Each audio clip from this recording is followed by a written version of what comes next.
আজিৰ কবিতাৰ শিৰোনাম আমাক যুদ্ধ নালাগে। আমি সাধাৰণ মানুহ, আমি শান্তিপ্ৰিয় সমাজ।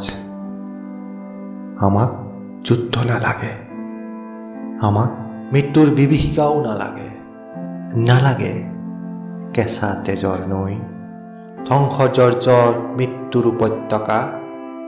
পাৰে যদি আমাক জীৱন দিয়ক, আমাক জীৱনৰহে দৰকাৰ। পাৰে যদি আমাক শান্তি দিয়ক, আমাক শান্তিৰহে দৰকাৰ।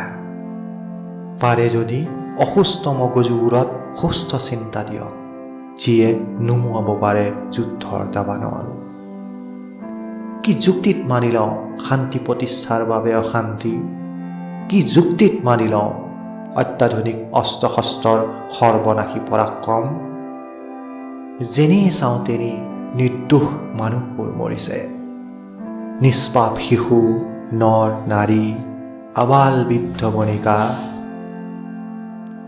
মৰিছে মিছা অহংকাৰ।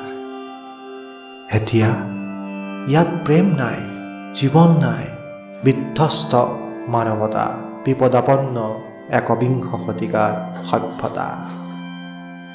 ৰাজনীতি, কূটনীতি, শান্তি চুক্তি।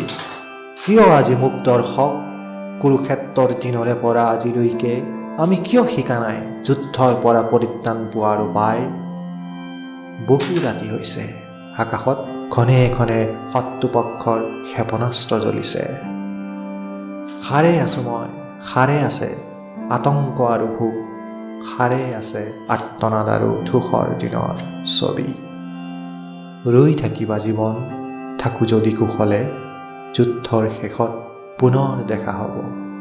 আকাশলৈ চাই সূৰুযমুখীৰ ফুল আকৌ ফুলিব।